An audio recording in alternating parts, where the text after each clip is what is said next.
अथ पंचमो अध्याय 184वां सूक्त।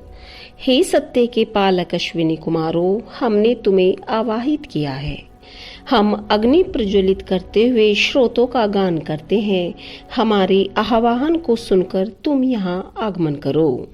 हे नेतृत्वशाली अश्विनी कुमारों, पणियों को नष्ट करने वाली तुम हमारी स्तुतियों को श्रवण करो।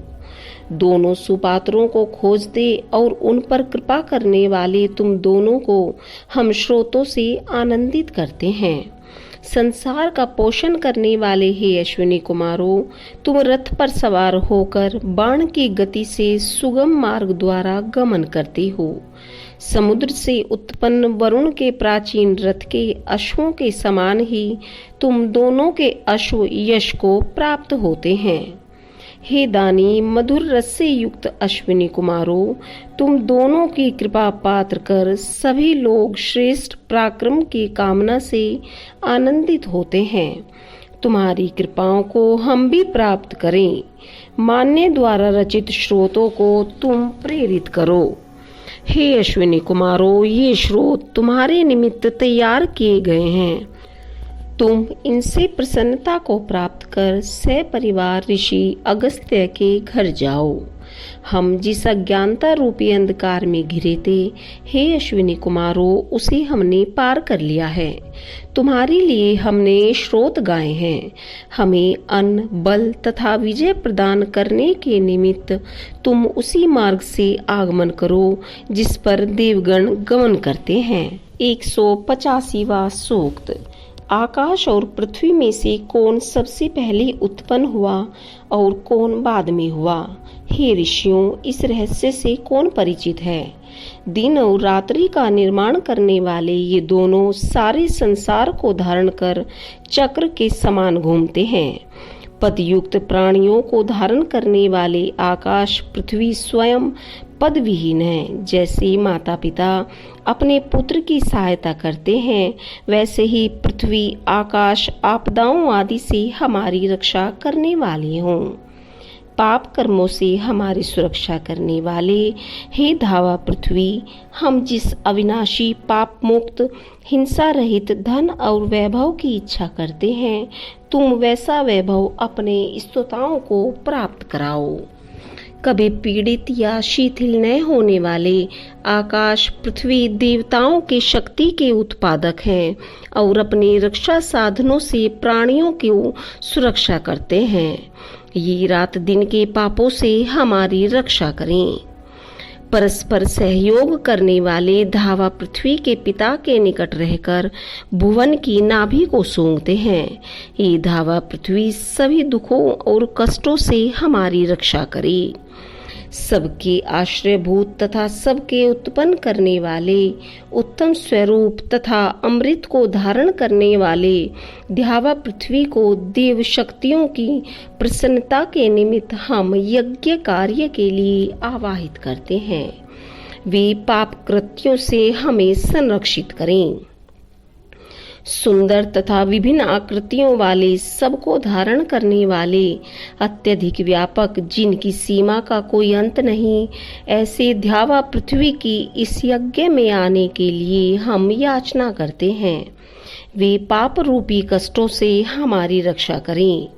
सारे जगत की सृजेता परमात्मा देव शक्तियों या मित्र जनों के प्रति यदि कभी हमसे कोई पाप हुआ हो, तो उस पाप से मुक्त होने के लिए हमारी बुद्धि विवेक से कार्य करे तथा धावा पृथ्वी उस पाप से हमें संरक्षित करे।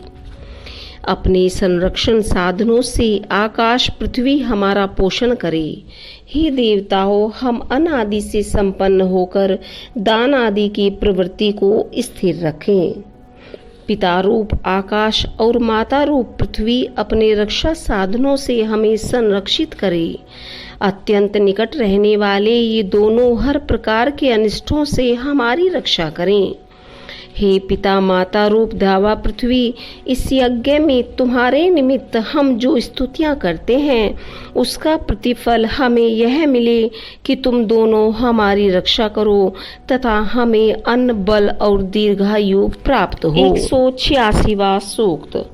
हे वरुण, आनंदित हुआ तू हमारी यज्ञ में आगमन कर अपनी कृपा से हमें तथा सारे संसार को प्रसन्न करे।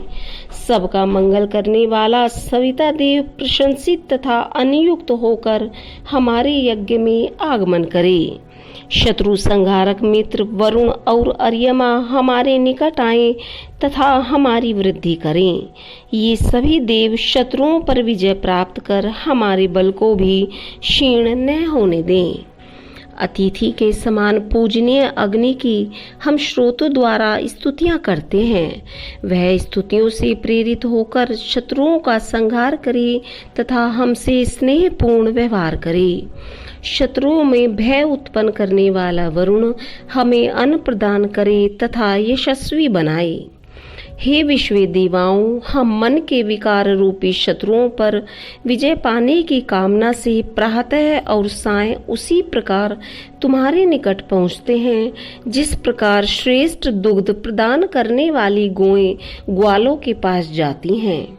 आकाश से चमकने वाली विद्युत रूप अग्नि मेघों से जल वृष्टि कराकर हमें तृप्त करे। शिशु का पोषण करने वाली माता के समान नदियां जलों से प्रवाहित हों। हम जलों को न गिरने देने वाली अग्नि की स्तुति करते हैं। मन के समान वेगवान अश्व उन्हें ले जाते हैं।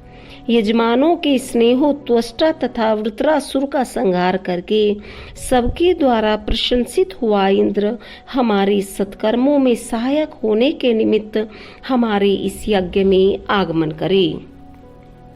श्रेष्ठ बुद्धियां इंद्र के लिए उसी प्रकार अपना स्नेह प्रकट करती हैं जिस प्रकार गौएं अपने बछड़ों को स्नेहवश चाटती हैं। हमारी स्तुतियां उस इंद्र को वैसे ही आकर्षित करती हैं जैसे गर्भ धारण की इच्छा रखने वाली स्त्रियां अपने पतियों को आकर्षित करती हैं। पापियों को नष्ट करने वाले रथों पर विराजमान मित्रों के समान स्नेही विलक्षण अश्वों तथा महान तेजस्विता से युक्त मरुदगण और आकाश पृथ्वी हमारे यज्ञ में आगमन करी। स्तुतियों से आनंदित होकर मरुदगण अपने रथ में अश्वों को योजित करते हैं। दिन में जिस प्रकार प्रकाश सर्वत्र व्याप्त होता है उसी प्रकार मरुतों की सेना जलों से सींचकर भूमि को उपजाऊ बनाती है। कुशासन बिछाने वाले याजक यज्ञ कर्म को संपन्न करते हैं।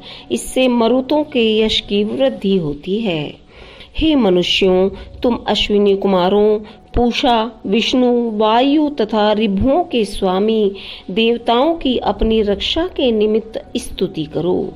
हम भी सुखों को प्राप्त करने के उद्देश्य से इन सभी की स्तुति करते हैं।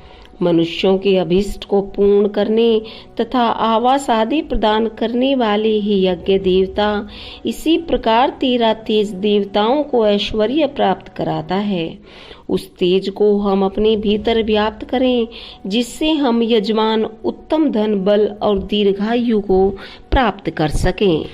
187वां सूक्त। जिसके बल से त्रिलोक में यशस्वी ने वृत्र राक्षस के अंग प्रत्यंगों को काट काट कर मार डाला, उस बलशाली सबके पोषक और धारण योग्य अन्न की हम स्तुति करते हैं। पोषक और मधुर रसों से युक्त हे अन्न, तू हमें संरक्षित करता है। हम सब तुझ में विद्यमान पोषक तत्व को धारण करते हैं। सुख प्रदायक मंगलकारी ईर्ष्या रहित मित्र समान हितैषी अनेक प्रकार से सेवन करने योग्य हे पालन करता अन्न, तू कल्याणकारी पोषक तत्वों से युक्त हमारे पास आगमन करे। हे अन्न, जिस प्रकार अंतरिक्ष में वायु स्थित है उसी प्रकार तेरे ये विभिन्न रस सभी लोकों में स्थित हैं। हे माधुर्य युक्त परिपोषक अन्न, तेरा सेवन करने वाला तेरी पोषण शक्ति को बढ़ाता है। तेरे रसों का सेवन करने वाले पुष्ट ग्रीवा युक्त होकर सब ओर व्याप्त होते हैं तथा तेरे उपासक कृषक तुझसे दान वृत्ति को प्राप्त करते हैं। हे अन्न, देवताओं की मति भी तेरे लिए लालायित रहती है। इंद्र ने तेरे द्वारा बल को प्राप्त कर अहि जैसे राक्षसों का संहार किया। हे सर्वपालक अन्न, मेघों का जल वृष्टि रूप में जब तुझ तक पहुँचता है तब हमारे पोषण के निमित्त तू हमें अधिकाधिक प्राप्त हो। हम उस अन्न को ग्रहण करते हैं जो कल्याणकारी बलप्रद जलों तथा औषधि तत्वों से युक्त और शरीर को हष्ट पुष्ट करने वाला है।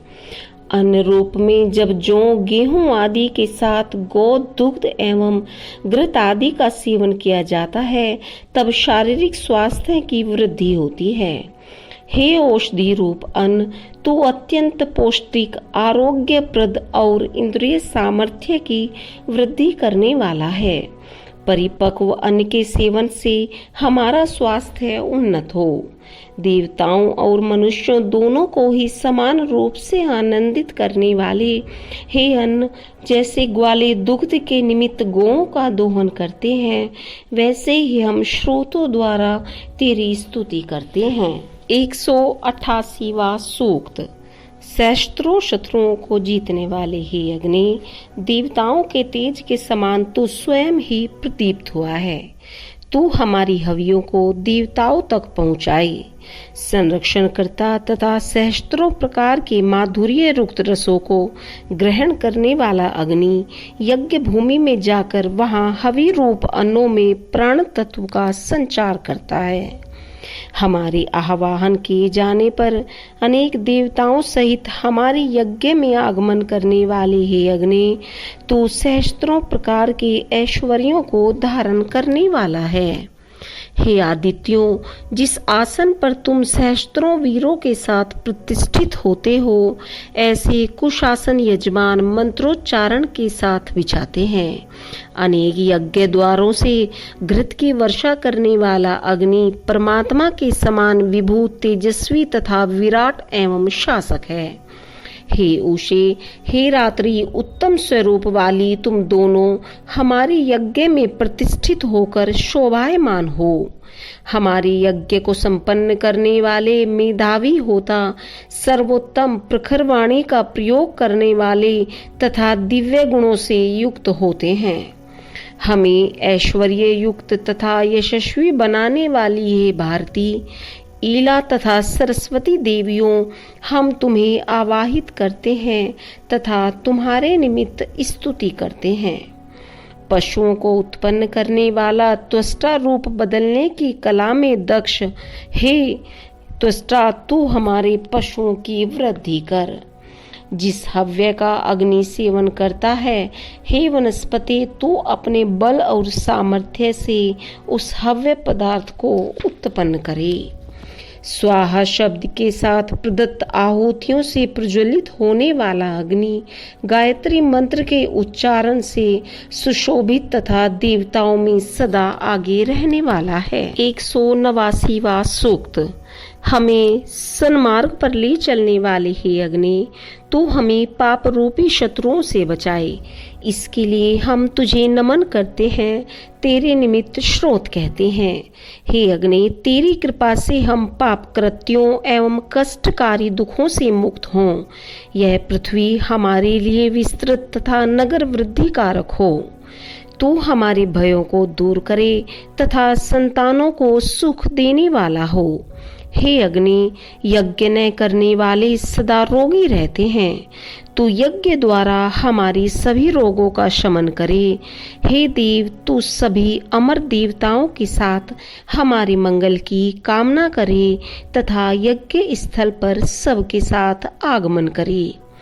हमारे यज्ञ स्थल पर आकर प्रज्वलित होने वाले हे अग्नि, तू हमारी सभी ओर से रक्षा करे। तेरी स्तुता भय मुक्त हों तथा हम भी निर्भय रहें।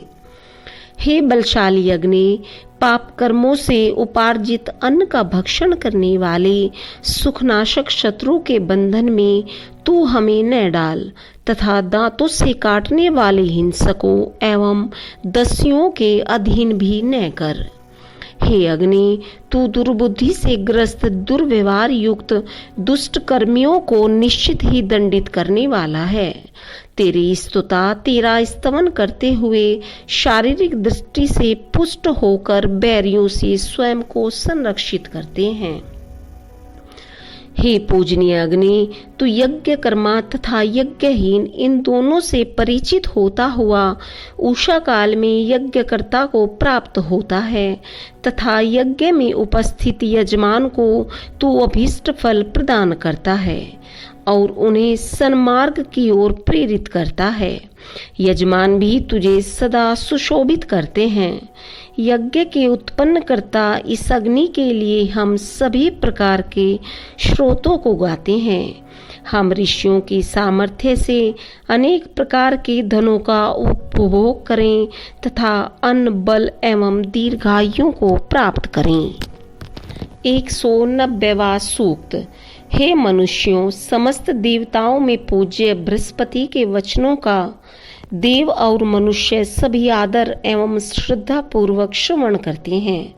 उस द्वेष रहित, बलशाली, मधुरभाषी, स्तुति योग्य बृहस्पति की श्रोतादि से पूजा करो, उसके गुणों का गान करो।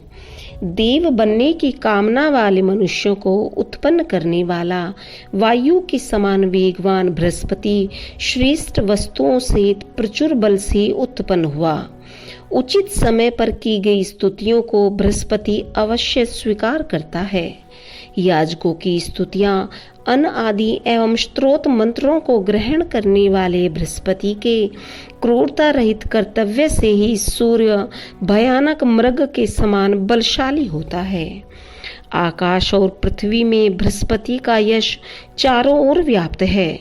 ज्ञानियों का भरण पोषण करने वाला बृहस्पति सभी लोगों के साथ सहयोग करता है। मृगों के संहारक शस्त्र के समान बृहस्पति का शस्त्र पापी राक्षसों का संहार करता है। वृद्ध बैल के समान धन का अहंकार करने वाले जो दुष्ट जीवित हैं, हे बृहस्पति, तो उन्हें ऐश्वर्य आदि प्रदान नहीं करता, तो उन दुष्टों से दूर रहकर स्तुति करने वालों पर ही कृपा करता है। हे बृहस्पति, तू सन्मार्ग पर चलने वाले के मार्ग को प्रशस्त करता है और दुष्टों पर नियंत्रण करने वाले का सखा रूप है। हमसे द्वेष करने वाले सदा क्लेशों से युक्त होते हैं तथा ज्ञान के मार्ग पर गमन करते हैं। जिस प्रकार समुद्र को भंवरों से युक्त नदियों का जल प्राप्त होता है, उसी प्रकार हमारी स्त्रोत रूप वाणियां बृहस्पति को प्राप्त होती हैं। दोनों के मध्य स्थित बृहस्पति तट और जल दोनों को देखता है। अनेक महिमाओं से युक्त, अत्यंत बलशाली तथा सुख की वर्षा करने वाले बृहस्पति की हम स्तुति करते हैं। वह हमें वीर संतान तथा गौ आदि पशुधन प्रदान करे। बल और ज्ञान से युक्त हुए हम उस तेजस्वी को प्राप्त हों। 191वां सूक्त। दिखने अथवा न दिखने वाले, विषैले, विष रहित तथा जलों में रहने वाले अल्प विष वाले जीव निश्चित रूप से शरीर में जलन उत्पन्न करते हैं। उनका विष हमारे शरीर में समा जाता है। यह औषधि न दिखाई देने वाले जीवों के विष को समाप्त करती है। यह कुटी और पिसी हुई विषैले जीवों के विष को समाप्त कर देती है। ऐसे विषैले जीव सरकंडों, घास, नदी, जलाशयों के किनारों पर उत्पन्न होने वाली घास, मूंज तथा वीणन नामक घास में डूबके रहते हैं तथा अवसर मिलते ही चिमट जाते हैं। जब गौएं गौशाला में मृग और मनुष्य अपने अपने स्थानों में विश्राम करते हैं, तब ये जीव बाहर निकलकर उनसे चिमट जाते हैं। हे मनुष्यों, चोरों के समान रात्रि में दिखाई देने वाले विषाणु अदृश्य होने पर भी सबको दिखाई दे जाते हैं, अतः उनसे सावधान रहो। हे विषैले जीवों, तुम्हारा पिता आकाश, माता पृथ्वी, भ्राता सोम तथा देव माता अदिति है। अदृश्य रूप में रहते हुए भी तुम सबको देखने में समर्थ हो। तुम किसी को पीड़ित न करो और अन्यत्र विचरण करते हुए सुख पाओ। सरकने वाले, पैरों के सहारे बढ़ने वाले, सुई के समान छेदन करने वाले तथा अदृश्य रहने वाले भयंकर विषैले जीव हमारे निकट से दूर चले जाएं और हमें किसी प्रकार की पीड़ा न दें। अदृश्य प्राणियों, अदृश्य विषधरों, राक्षसी वृत्ति वाले हिंसक पशुओं को नष्ट करने वाला, सबका दर्शनीय न दिखने वाले विकारों का नाशक सूर्य पूर्व दिशा से उदय होता है, जिसके उदय होते ही सभी विषधारी जीव छिप जाते हैं। ऐसे अनेक प्रकार के जंतुओं को नष्ट करने वाला सूर्य पर्वतों से भी ऊपर उठता है। हम सूर्य मंडल में उसी प्रकार विष को रखते हैं जिस प्रकार आसव को पात्र में रखा जाता है। कोई भी विष सूर्य पर प्रभावी नहीं होता। विष का निवारण करने वाला रथारूढ़ सूर्य इस विष को अमृत बना देता है। शकुनी अथवा कपिंजली नामक पक्षी तेरे विष का पान न करे, जिससे वो मृत्यु को प्राप्त न हो।